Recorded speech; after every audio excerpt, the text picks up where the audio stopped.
क्या करेंगे? दलितों को समानता का अधिकार देंगे? दलितों को उनके अधिकार देंगे? उनके साथ जो जाति के आधार पर जुल्म हो रहा है बंद करेंगे? क्या करेंगे?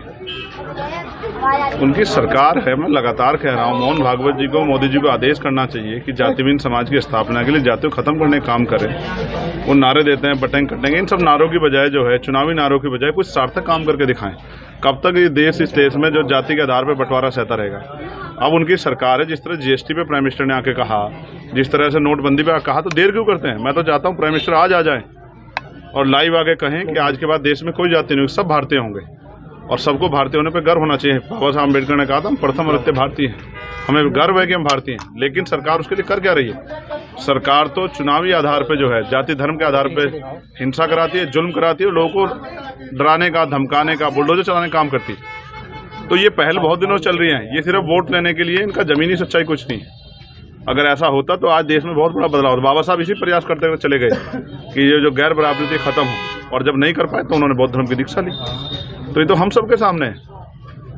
इस चालों को, इन झूठे वादों को, इन झूठी मीटिंगों को जनता देख चुकी है और जनता अब इनके झांसे में नहीं आने वाली। शासन ने मदरसों की जांच को लेकर जारी किया पत्र, मदरसों की जांच। ऐसे नेता की ना हो जिनके बच्चे जो हैं राजनीति में, अभी हरियाणा चुनाव खत्म हुआ, देखिए कितने नेताओं के बच्चों ने चुनाव लड़ा है। तो ये तो उनको तय करना है। हम आज़ाद समाज पार्टी के प्रति जिम्मेदार हैं, उत्तरदायी हैं और हम लोकतांत्रिक पार्टी हैं। हम कोशिश कर रहे हैं कि बाबा साहब अम्बेडकर, माननीय काशीराम साहब के अधूरे सपनों को पूरा करें। सर, आज़ाद समाज पार्टी रिजर्वेशन को लेकर के दलित और पिछड़ों के क्या नहीं, हमने निजी क्षेत्रों में आरक्षण की मांग की है पार्लियामेंट में कि अब समय आ गया है कि जो रिसोर्स हैं उनका सही तरह से बंटवारा हो और 2% सरकारी सेक्टर के साथ साथ निजी क्षेत्रों में आरक्षण की व्यवस्था कराई जाए।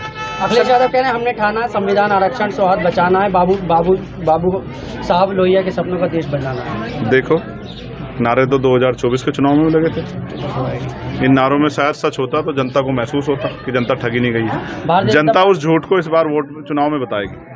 भारतीय जनता पार्टी ने 9 सीटों पर यूपी में हो रहे उपचुनाव में 7 प्रत्याशियों की सूची आज जारी कर दी है।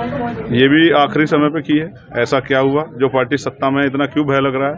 अभी जो है जनता ने जो सबक सिखाया 2024 में, इसीलिए बहुत समझदारी से कदम रख रहे हैं और मुझे उम्मीद है कि अगर मिलजुल के लड़ाई लड़ी जाती तो इसमें भी और लोकसभा चुनाव में बहुत बड़े बदलाव। सर, आज़ाद समाज पार्टी के साथ जनता की बात करें, कुंदर की क्षेत्र की, तो मैंने आज जो जन सैलाब देखा है पश्चिम उत्तर प्रदेश में अभी तक नहीं देखा। वो इस बात की गवाही दे रहा है कि कुंदरकी में हमारे प्रत्याशी और हमारे नेताओं ने बहुत मेहनत की है और उसका रिजल्ट हमारे पक्ष में आया। यूपी उपचुनाव में ऑल इंडिया ब्लॉक में उम्मीदवार साइकिल चुनाव चिन्ह पर लड़ेंगे, अखिलेश यादव कह रहे हैं। ये उनकी पार्टी का, उनके गठबंधन का डिसीजन है।